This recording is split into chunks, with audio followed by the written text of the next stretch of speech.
오늘의 말씀은 민수기 6장 13절부터 27절까지 말씀입니다. 나실인의 법은 이러하니라. 자기의 몸을 구별한 날이 차면 그 사람을 회막문으로 데리고 갈 것이요. 그는 여호와께 헌물을 드리되 번제물로 1년 된 흠없는 숫양 한 마리와 속죄제물로 1년 된 흠없는 어린 암양 한 마리와 화목제물로 흠없는 순양 한 마리와 무교병 한 광주리와 고운 가루에 기름 섞은 과자들과 기름 바른 무교 전병들과 그 소제물과 전제물을 드릴 것이요. 제사장은 그것들을 여호와 앞에 가져다가 속죄제와 번제를 드리고 화목제물로 숫양에 무교병 한 광주리를 아울러 여호와께 드리고 그 소제와 전제를 드릴 것이요. 자기의 몸을 구별한 나시리는 회막문에서 자기의 머리털을 밀고 그것을 화목제물 밑에 있는 불에 둘지며 자기의 몸을 구별한 나시린이 그의 머리털을 민 후에 제사장이 삶은 숫양의 어깨와 광주리 가운데 무교병 하나와 무교 전병 하나를 취하여 나시린의 두 손에 두고 여호와 앞에 요제로 흔들 것이며 그것과 흔든 가슴과 받들어 올린 넓적다리는 성물이라 다 제사장에게 돌릴 것이니라. 그 후에는 나시린이 포도주를 마실 수 있느니라. 이는 곧 서원한 나시린이 자기의 몸을 구별한 일로 말미암아 여호와께 헌물을 드림과 행할 법이며 이외에도 힘이 미치는 대로 하려니와 그가 서원한 대로 자기의 몸을 구별하는 법을 따라 할 것이니라. 여호와께서 모세에게 말씀하여 이르시되 아론과 그의 아들들에게 말하여 이르기를 너희는 이스라엘 자손을 위하여 이렇게 축복하여 이르되 여호와는 내게 복을 주시고 너를 지키시기를 원하며 여호와는 그의 얼굴을 내게 비추사 은혜 베푸시기를 원하며 여호와는 그 얼굴을 내게로 향하여 드사 평강 주시기를 원하노라 할지니라 하라. 그들은 이같이 내 이름으로 이스라엘 자손에게 축복할지니 내가 그들에게 복을 주리라. 네, 오늘 본문의 내용은 크게 두 가지로 구성되어 있습니다. 먼저 앞부분은 나시린의 서약의 기간이 종료되었을 때 그것을 어떻게 마무리하고 어떻게 현실의 삶으로 복귀하느냐 하는 그 과정, 그 내용을 담고 있고요. 그리고 뒷부분은 제사장의 축복의 선포, 하나님께서 제사장을 통해서 이스라엘 백성들을 축복하게 하신 그 축복의 말씀이 어떠한 내용인지를 담고 있습니다. 먼저 앞부분을 보겠습니다. 나시린의 서약은 물론 본인이 평생을 나는 나시린으로 살겠다 하고 서약할 수도 있습니다. 하지만 대부분은 나시린의 서약에 어떤 기간이 있습니다. 예를 들면 한 달, 1년, 10년 이런 기간이 있습니다.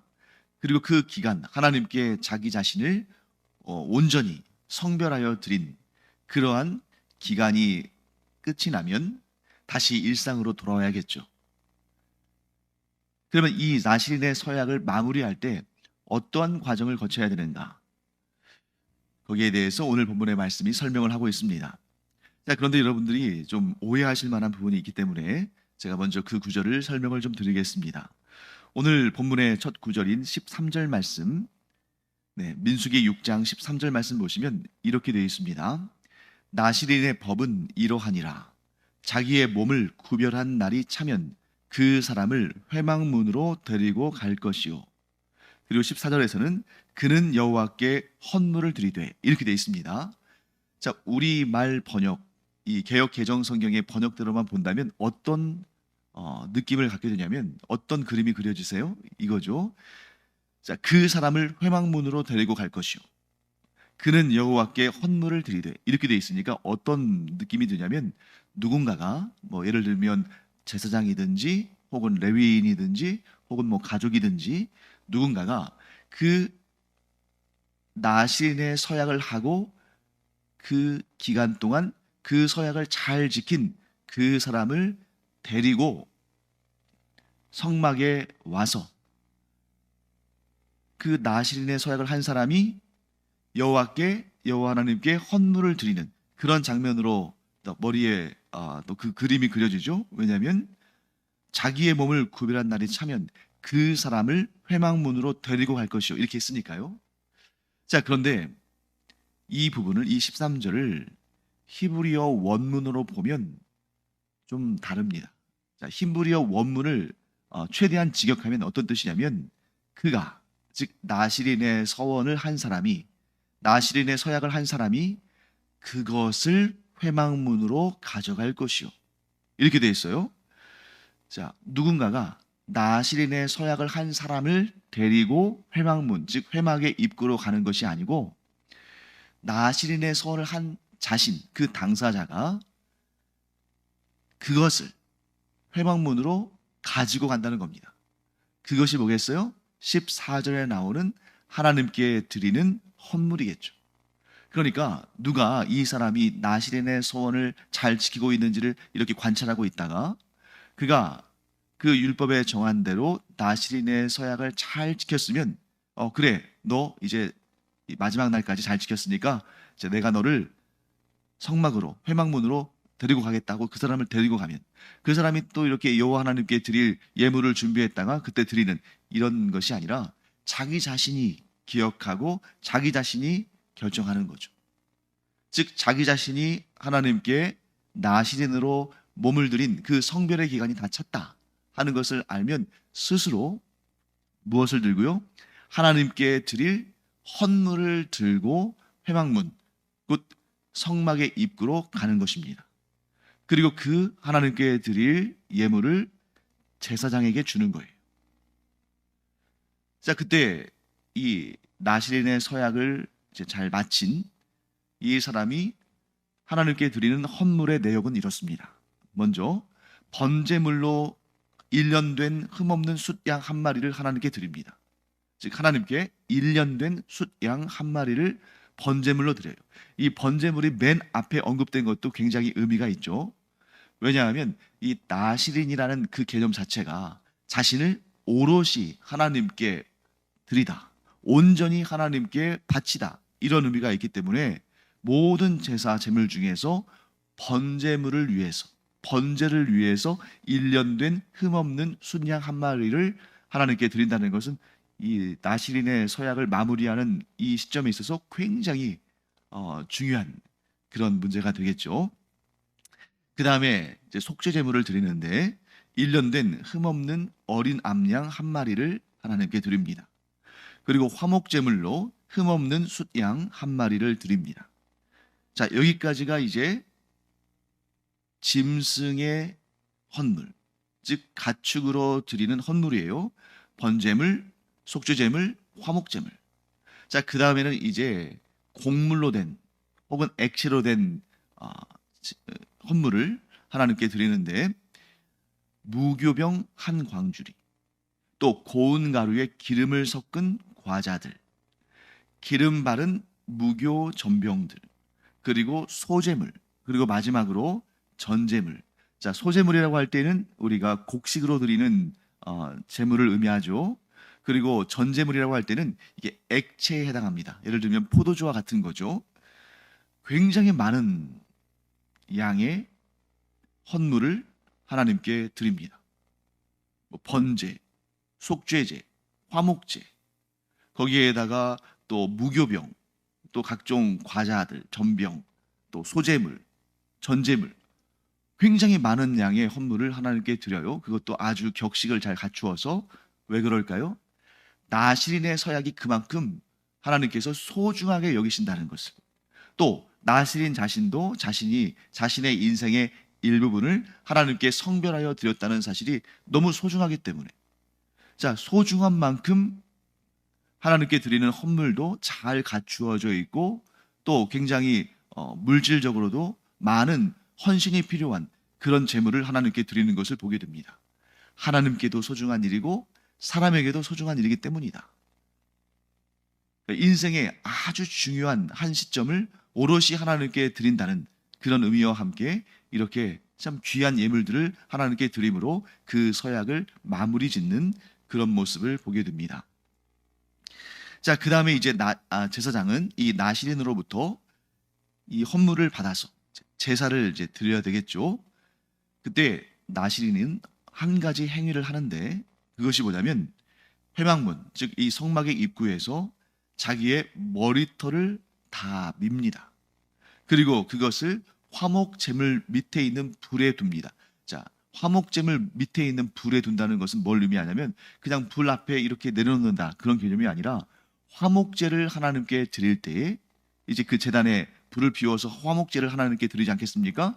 그때에 자기의 머리카락을 오롯이 다, 온전히 다 밀어서 그것을 그 화목제물을 태울 때 그 불에 함께 태운다는 것을 의미하는 거죠. 즉 자기의 머리카락을 모두 태워서 하나님께 올려드린다라는 그런 개념이 있는 거겠죠.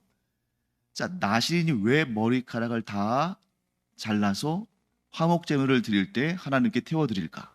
자, 나시린의 서약 기간 동안에 자라난 머리카락은 거룩한 것입니다. 하나님께 성별된 기간 동안에 자란 머리카락이에요. 그래서 거룩한 것은 하나님께 온전히 드리는 거죠. 그래서 그 예법, 그 제사 예법, 이스라엘 백성들에게 요구된 그 제사 예법, 이걸 보시면 하나님께 드려진 제물은 성별된 것이므로 그것의 일부를 제사장들에게 주어서 그들로 하여금 먹게 한다, 이렇게 말씀하시거든요. 거룩한 음식은 하나님께 거룩하게 성별된 자들을 위해서 하나님께서 그들이 먹도록 하신다. 이것이 기본 방침인데, 이 나시린의 머리카락은 그 나시린의 서약 기간 동안에 자란 것이기 때문에 거룩하게 성별된 것이고, 그러므로 그 머리카락을 가지고 다시 세상에 들어가서 그런 일상생활을 해서는 안 되고, 그 거룩하게 성별된 기간 동안에 자라난 머리카락은 온전히 그 화목제물을 드릴 때에 그 거룩한 불에 태워서 하나님께 올려드린다, 이런 개념이라고 볼 수 있습니다. 그리고 화목제물 중에 일부는 제사장에 분깃이 됩니다. 예를 들면 가슴과, 즉 그 가축의, 하나님께 드려진 가축의 가슴 부위와 넓적다리 부위는 거룩한 부분, 곧 성물이다 하고, 그 성물은 거룩하게 성별된 사람들인 제사장들의 몫이 된다, 이렇게 말씀합니다.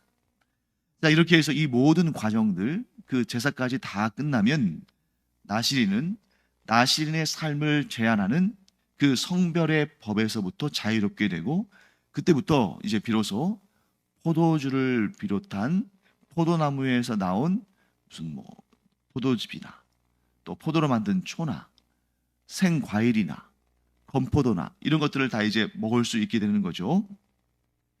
자, 이 나시린의 서약은 신약 시대에서도 그런 흔적을 볼 수가 있습니다. 사도행전 18장 18절을 보면 이 사도 바울이 겐그레아라는 곳에서 머리카락을 모두 밀어요. 그게 지금 이 유대인의 나시린의 그 서약, 나시린의 그 율법에 요구되는 것들을 그대로 행했다고 볼 수 없을 수도 있습니다만, 일단 그 기본적인 그러한 내용은 사도 바울이 자신의 삶을 온전히 하나님께 성별하여 드린, 곧 예수 그리스도의 복음을 위해서 그 일생을 바치는, 또 이방인의 사도로서 그가 그의 삶을 온전히 헌신한다는 그런 의미에서 머리카락을 미는 그런 일종의 소원 예식을 하지 않았는가 하고 또 해석할 수가 있습니다. 자, 그런데 이 그리스도인의 공동체, 이 신약 시대에 와서는 이 나시린의 소원이 점점 희미해져 가요. 그래서 신약 성경을 보시면 나시린의 그러한 서약이나 그런 율법을 지키는 그런 내용들이 거의 등장하지 않죠. 자, 왜 그럴까요? 신약 시대에 와서 이 개념이 어떻게 바뀌냐면, 예를 들면 이제 구약의 시대에는 성과 속을 좀 분리시키죠. 그래서 이 제물을 하나님께 드릴 때에도 성물은, 가장 귀한 성물은, 예를 들면 번제물 같은 경우는 완전히 태워서 하나님께 드리지만, 화목제물 같은 경우는 그 중에 일부 성물로 지정된 곳, 즉 가슴 부위의 살과 넓적다리는 성물로 지정해서 성별된 사람들인 제사장들이 먹게 하죠. 그리고 나머지 부분은 이제 그 화목제물을 드린 사람들이 가져가서 자기의 가족들 혹은 이웃들과 함께 먹는 거죠. 이렇게 성과 속을 구별한다는 거죠. 그리고 성막은 거룩한 곳, 또 그 외에 이스라엘 진영은 그보다는 덜 거룩한 곳, 그리고 그 진영 밖은 거룩함이 없는 곳, 이렇게 구분한다면 신약 시대에 와서는 그리스도인 곧 예수 그리스도를 믿는 자는 예수 그리스도 안에 거하는 것이며, 그러므로 그에게는 거룩한 삶과 속된 삶이 나뉘는 것이 아니라 그의 삶 전체가 거룩한 삶이다. 그가 있는 모든 곳이 거룩한 곳이다. 그가 행하는 모든 일이 거룩한 일이다. 그래서 모든 것으로 거룩함이 확장됩니다. 그렇기 때문에 따로 삶의 일정한 기간을 나시린의 서약으로 바칠 필요도 없고, 또 머리카락을 또 밀고, 또 머리카락이 나고, 또 그 머리카락이 난, 즉 성별한 기간 동안에 난 머리카락은 또 밀어서 그것을 화목제물을 드릴 때에 불에 태워드리고, 이런 일이 필요 없다는 거예요. 왜? 삶의 모든 순간이 예수 그리스도로 인하여서 거룩하여졌고, 또 삶의 모든 순간에 거룩한 하나님의 영, 성령으로 인하여서 인도함을 받는, 즉 그 삶 전체가 거룩하게 된 것이기 때문에 따로 나시린의 성별 기간을 둘 필요가 없다. 이것이 이제 신약의 개념이죠. 자, 그렇다면 우리는 어떨까요?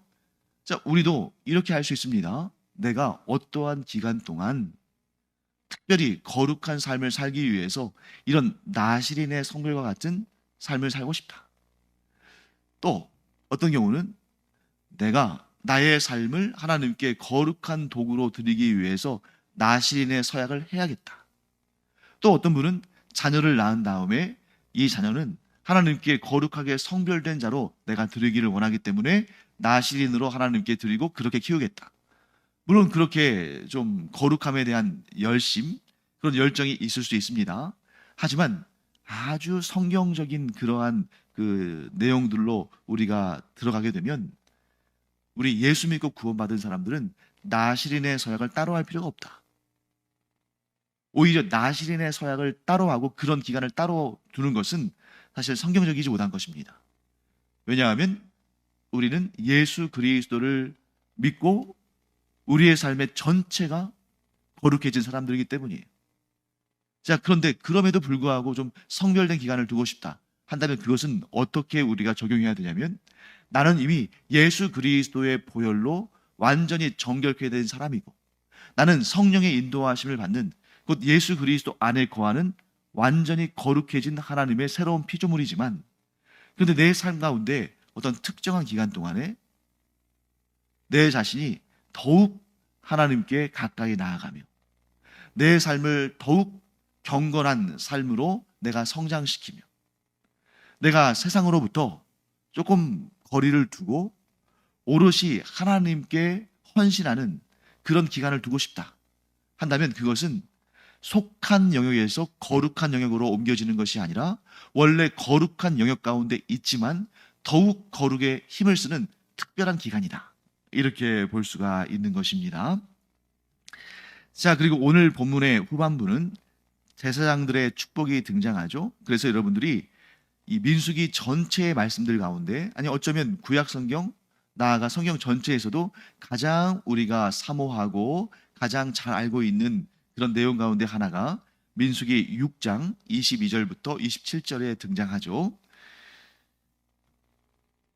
민수기 6장 22절에서 27절에 등장하는 이 제사장의 축복은 그냥 여기에만 딸랑 있고 기록하고 만 것이 아니라 구약시대 내내, 즉 이 민수기의 말씀이 기록된 이 시점으로부터 구약시대 내내, 그리고 신약시대에 이르기까지, 또 오늘날 우리에 이르기까지 이 내용이 가장 널리 알려진 축복의 말씀이고 실제로 가장 많이 선포된 축복이기도 합니다. 그런데 이 축복의 말씀을 우리가 오늘 본문의 말씀을 읽을 때 함께 읽었습니다만 아주 잘 구성된 축복의 말씀이에요. 세 번의 축복이 등장합니다. 그리고 그 세 번의 축복이 점점 강조되어 갑니다. 그런데 여기서 가장 중요한 것은 뭐냐면 제사장의 축복에 있어서 세 번의 축복이 등장하는데 세 번 모두 여호와께서 주어가 되신다는 거예요.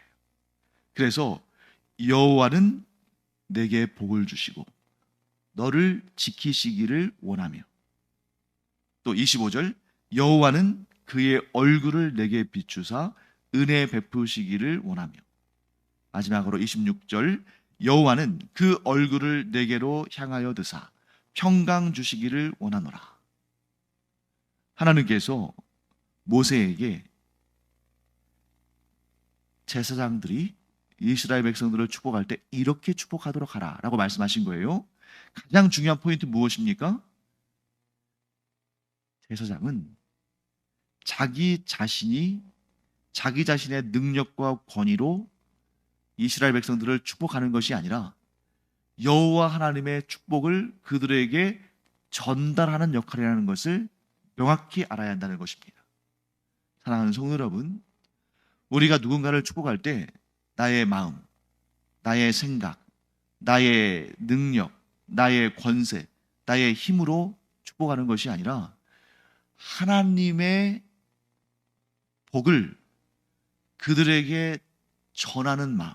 그러니까 내 것을 주고 내 것으로 섬기고 할 수는 있습니다만 이 가장 귀한 복은 하나님께서 그를 복되게 하시기를 우리가 간절히 바라고 그런 마음을 전하는 것이죠. 복은 누가 주시는 것입니까? 하나님. 그 복을 전달하는 통로로 내가 쓰임 받는다면 더할 나위 없는 영광이고 기쁨이죠. 또 한 가지, 제사장이 축복을 할 때 그 내용을 잘 보시면 뭐라고 되어 있냐면, 자 24절에 내게 복을 주시고 너를 지키시기를 원한다. 25절 여호와 하나님께서 그 얼굴을 너에게 비추사 은혜 베푸시기를 원한다. 26절 여호와는 그 얼굴을 내게로 향하여 드사. 자, 전부 주어는 여호와십니다. 여호와 하나님이 주어예요. 그런데 목적어는 누구냐면, 누구를 향하여서 이 복이 나가냐면 그 대상은 너, 2인칭 단수를 사용했어요. 그런데 우리가 지금 이 내용을 공부하면서 우리가 알지 않습니까? 제사장이 이스라엘 백성들을 축복할 때 하는 축복의 말씀이거든요. 그런데 그러면 그 대상을 2인칭 복수, 곧 너희들 이렇게 해야 되는데 2인칭 단수 너를 사용했다는 거죠. 왜 그랬을까요? 2인칭 복수 대명사인 너희들 이렇게 그런 2인칭 복수를 사용하면 좀 느슨해집니다. 너희들 조심해 이렇게 말한다거나 너희들 참 잘했어 이렇게 말한다거나 너희들이라는 표현을 쓰면 그 대상이 여러 명이기 때문에 좀 느슨해져서 좀 잘못했을 때도 너희들 조심해 했을 때 살짝 피하기도 하고, 너희들 참 잘했어 할 때도 그 칭찬이 오롯이 나에게 오는 것으로 생각하지 못할 수가 있죠. 좀 느슨해진단 말이에요. 그런데 너 하고 지목하여 말하면 칭찬도 책망도 오롯이 내가 받는 거죠. 그러니까 지금 여기에서 공동체에 주어지는 축복이긴 하지만 그 대상을 너라는 2인칭 단수를 사용한 것은 하나님께서 반드시 그 복을 주신다. 하나님께서 너를 지명하셔서 너를 지목하셔서 너에게 그 복을 주신다. 관계가 아주 선명해지고 하나님께서 주신다는 그 믿음의 확신이 더 강해지는 거죠. 사랑하는 성도 여러분, 하나님은 우리에게 복을 주시는 분이시지만 우리는 하나님과 1대1로 교제할 때, 또 하나님께 1대1로 기도할 때, 하나님께 1대1로 나아갈 때 하나님께서 나 자신, 나를 향하여서 그 얼굴을 대면하여 보시면서 나에게 복을 주신다 하는 것을 꼭 기억하는 그런 우리가 되기를 바랍니다. 또 한 가지 강렬한 표현이 등장하죠. 계속해서 얼굴이란 단어가 나와요. 여기서 우리는 아주 중요한 의미를 깨닫게 됩니다. 하나님께서 그 얼굴을 나에게 비추신다. 하나님께서 그 얼굴을 나에게로 향하신다. 이게 바로 제사장의 축복의 클라이막스입니다. 하나님께서는 그 사랑하시는 자를 결코 외면하지 않으신다. 하나님을 향하여서 믿음의 손을 펴고 하나님을 향하여서 간절히 소망하는 마음으로 하나님을 바라보는 자를 하나님은 결코 외면하지 않으신다.